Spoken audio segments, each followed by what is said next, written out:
खबर शामिल करते हैं बैनुल-अक़वामी मंजरनामे से। इसराइल के जारहाना अज़ाइम, खित्ते में नई जंग की दस्तक।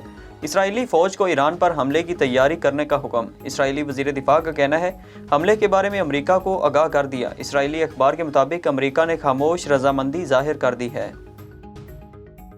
बरतानवी वज़ीर-ए-आज़म बोरिस जॉनसन ने मुल्क में Omicron emergency booster national mission का ऐलान कर दिया। बरतानवी वज़ीर-ए-आज़म बोरिस जॉनसन ने कौम से खिताब के दौरान Omicron emergency booster national mission का ऐलान करते हुए कहा कि तमाम बालिग अफराद को नए साल से कबल बूस्टर की पेशकश कर दी जाएगी। बोरिस जॉनसन का कहना था कि 3 माह कबल दूसरी डोज लगवाने वाले बूस्टर डोज लगवाने के हकदार होंगे। बरतानवी वज़ीर-ए-आज़म ने मजीद कहा, जल्द बूस्टर डोज लगाने के लिए 42 मिलिट्री प्लानिंग टीमें हर रीजन में तैनात होंगी। इंग्लैंड में इजाफी वैक्सीन साइट्स और मोबाइल यूनिट कायम किए जाएंगे।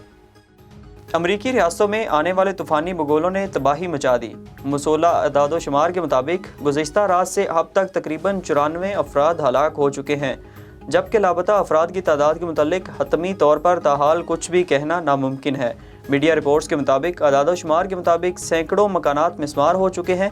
अमरीकी मीडिया के मुताबिक सदर जो बाइडन ने कहा है कि अमरीकी तारीख के बदतरीन तूफ़ान से होने वाली तबाहियाँ नाकाबिले यकीन हैं।